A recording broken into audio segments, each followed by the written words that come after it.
what's up mga kasikas? Welcome back to our channel, KasikasPH. So, kumusta na kayo mga kasikas? Matagal-tagal din tayong hindi nagkita. Kasi 2 linggo tayong hindi nakapag-vlog. Kasi nga sa hindi inaasahang pagkakataon, nagkasakit po tayo. Kaya ayun, hindi tayo nakapag-vlog ng 2 linggo. So for today's vlog mga kasikas is pupunta tayo ng Camotes Island. Yes, babalik na naman tayo sa Camotes Island kasi team building ng company namin ngayon. So kaya pupunta tayo ng Camotes para doon tayo mag-enjoy.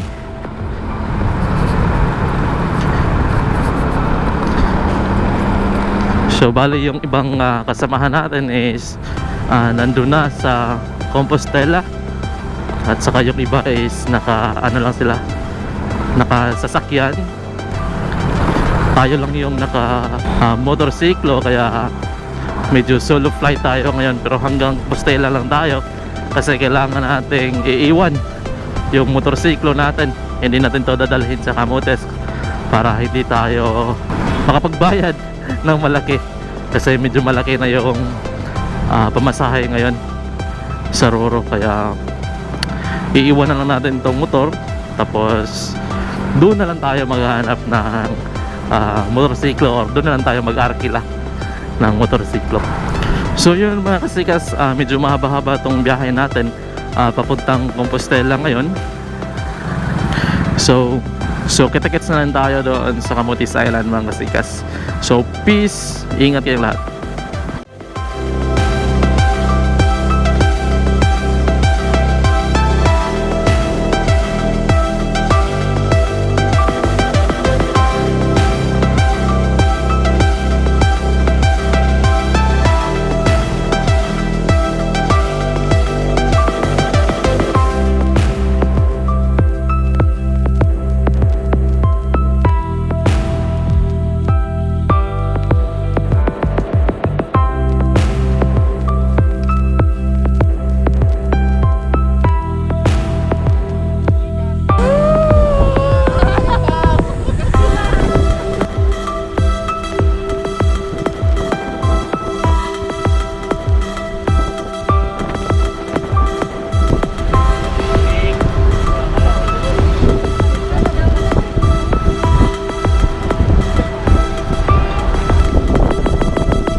So what's up mga kasikas? So after how many hours, nandito na tayo ngayon sa Camotes Island. So nandito na kami sa accommodation. So guys, let's go. Sukin na natin ang accommodation namin.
So mga kasikas, yun po yung accommodation natin. So bale, meron siyang 2 room, meron siyang isang CR, meron siyang kitchen, tapos paglabas mo mismo is yung beach na mismo.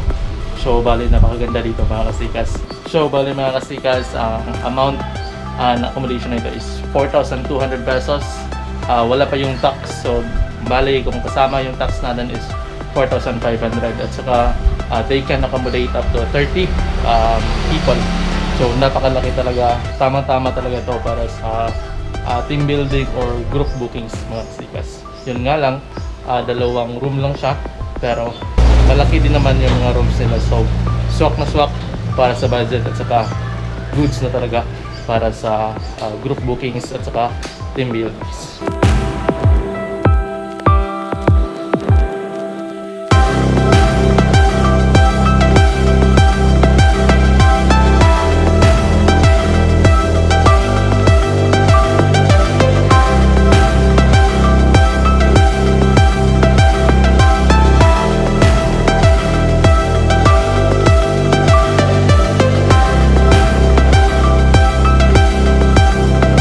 Approximately 10 hours later.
Dalam na boss.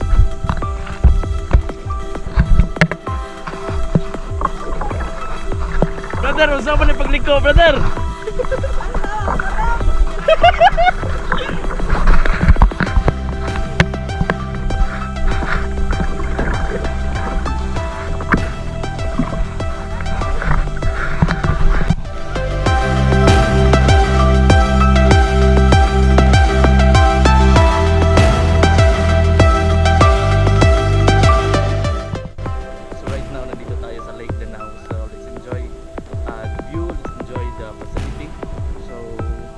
Mag-rent ng kayak, it's only 50 pesos. So may enjoy nyo na ang kayak for 30 minutes.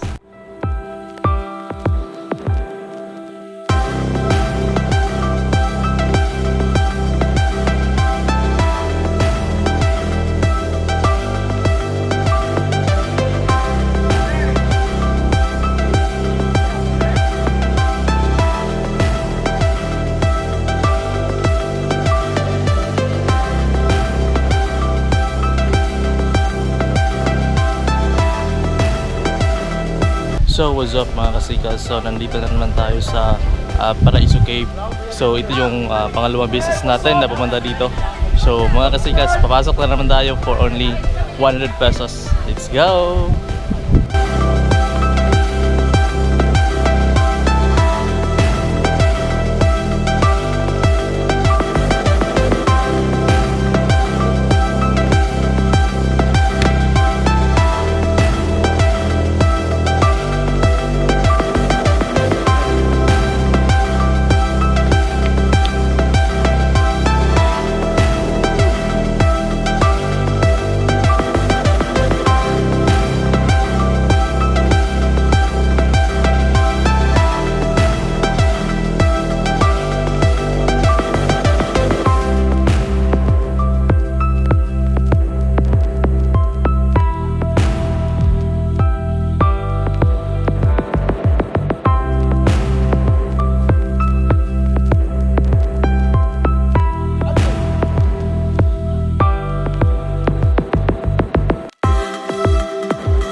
So mga kasikas, nandito na tayo ngayon sa Santiago Bay.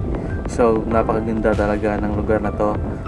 Ito ay isang public beach ng Camotes Island. Pero kita niyo naman napakaganda, napakaganda ng dagat. Pero ngayon is medyo may mga seaweeds dahil nga sa lakas ng hangin. Pero still napakaganda pa rin ng lugar. Maswerte tayo ngayon mga kasikas kasi walang tao kasi nga weekdays. So tayo lang ang nandito ngayon sa Santiago Bay. So let's enjoy the view and be a responsible again. So let's go, let's enjoy.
So mga kasikas, Tulangdit Island is one of the most visited place in Camotes Island.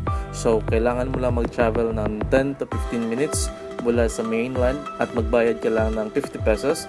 Kasali na yung bayad mo sa pump boat at saka kasali na yung environmental fee which is 10 pesos.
Yun mga kasikas, after 2 days na pagbisita namin dito sa island of Camotes, papauwi na kami ngayon. So it's already 5 o'clock in the afternoon. So nandito na kami ngayon sa Roro. So pabalik na kami. So I think hindi na natin tapusin ang vlog nito mga kasikas. So see you in the next vlog. Ingat kayo lagi. Peace.